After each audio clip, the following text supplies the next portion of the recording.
I believe everyone will ask a question during their teenage years. What am I living for? What is the meaning of my life? Some may say, I live to realize my dreams. Some may say, I live to travel the world and experience the ups and downs of human nature, joy, anger, sorrow, and happiness. What I want to say is that everyone's answer is correct. Everyone has their own different meaning of life. The important thing is to find the meaning of your own life. When I was in the high school, I was lost for a long time. It was a rebellious period of adolescence, and the conflicts between me and my parents became increasingly serious. I hated their urging me to study hard, get into a good university, and find a good job. I became addicted to games and became increasingly depressed. I stopped going out to socialize and manage interpersonal relationships. My academic performance declined, and I ranked last in the grade for many consecutive exams. I abandoned my brass instrument playing and even completely gave up my beloved marching band career. I don't know what the point of anything I doing all this. I don't know what the meaning of my social life is. Can I really develop from a casual encounter into a loved one? Can I really broaden my interpersonal relationships through socializing? I don't know what I'm studying for. Is it to get into a better university? Is it for the pride of my parents? Or is it for the expectations of everyone around me? I don't know why I play brass instruments. Is it to add some activity resume to my college application file? Is it to win the honors for the school's marching band? Or is it to get more attention and topics in socializing with others? Until I read a book in the literature class at school, The Catcher in the Rye. The existentialist theory in the book deeply influenced and inspired me. The protagonist, Holden, in the book made me find my own shadow in him. The protagonist, Holden's family background is very similar to mine. He was born in a lawyer family. His father can provide him with ample material conditions and good development opportunities. His life path should be smooth and unobstructed. But Holden is unwilling to strive for the goal of seeking knowledge, getting ahead, and buying a Cadillac. He's very disgusted with the established life track of going to college, sitting in an office, making a lot of money. Because he hates the false and rigid education model, he denies the school as a tool to climb to the tower to success. This is a way of thinking that rebels against the existing values and ideas of mainstream society is fundamentally challenging the essence before existence with its existence before essence. So existence before essence is the first principle of Sartre's existentialism. Man first of all exists, encounters himself, surges up in the world, and defines himself afterwards. Sartre is not generally opposed to the proposition of essence before existence, but only opposing using it to define people. However, although Holden denies the established nature and emphasizes self-existence, his state of existence is full of confusion and chaos. He escapes from school to resist the fake education system, but he is not clear about his motivation and purpose of running away. He has not thought about the value of life, the essence of human existence, and the self-nature he yearns for. Holden only feels the absurdity in the world and pain of life, and cannot obtain his own self-nature. This is also very similar to my self-exile in my high school. I just avoid studying at my parents, but I don't know why I escape, let alone what the meaning of my escape is. However, Holden's adherence to self-worth in the book deeply touched me.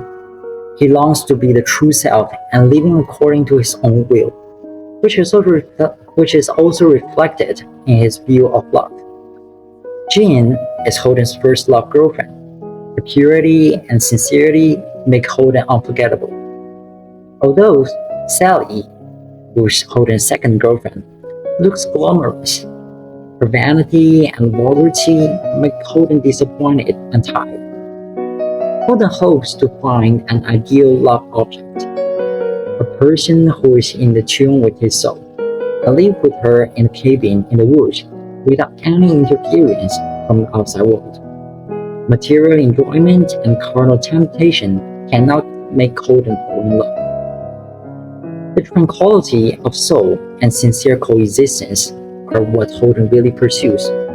These choices of Holden fully illustrate that in every situation, people must make decisions based on their own judgment and make choices according to their own will and freely control their own destiny. So this is practice of creating oneself according to one's own will, emphasizes people's subjective initiative and strongly refutes to fatalism and passive philosophy of life. Since existence precedes essence, people can never explain their actions by referring to a known or specific people nature. This is no determinism. People design themselves and freely choose their own essence and way of existence. As Sartre said, man is nothing else but what he makes of himself.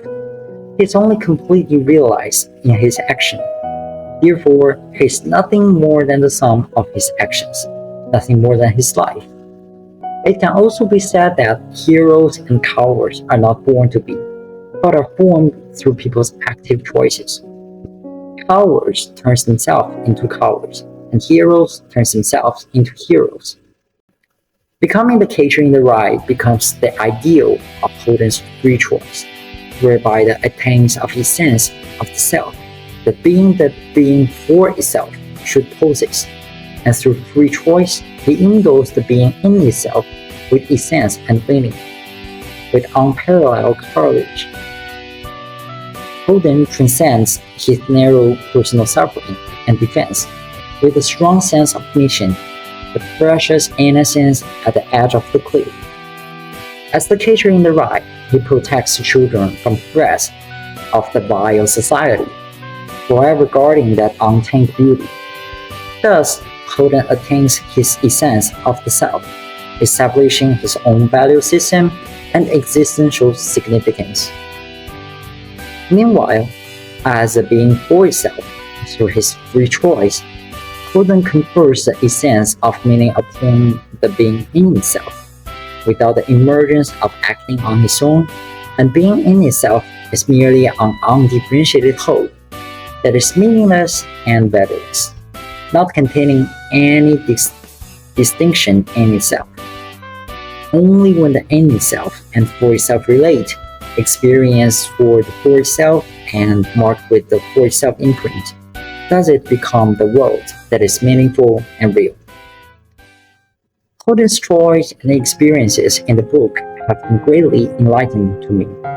Since then, I have come to understand the profound value that when being for itself turns to itself, and it leads to the self-consciousness, one can clearly become aware of one's existence and continuously transcend the current state, making the self-choices and thus shaping oneself. This is precisely what Sartre believed. To be a being for itself, one must act, make choices, and while establishing the essence of the self. Also endow the world and oneself with a certain meaning, and it is in making these own self-choices that one finds a personal significance. I began to proactively restart my life, seeking the meaning of my own existence through the action. I re-engaged in socializing, finding my true soulmate and sincere friends through the purposeful and selective social interactions, as opposed in my past meaningless and chaotic ones. I took the initiative in my studies, no longer needing the prodding of parents. A self-directed learning allowed me to discover subjects of interest and future direction by study, providing me with goals to strive for.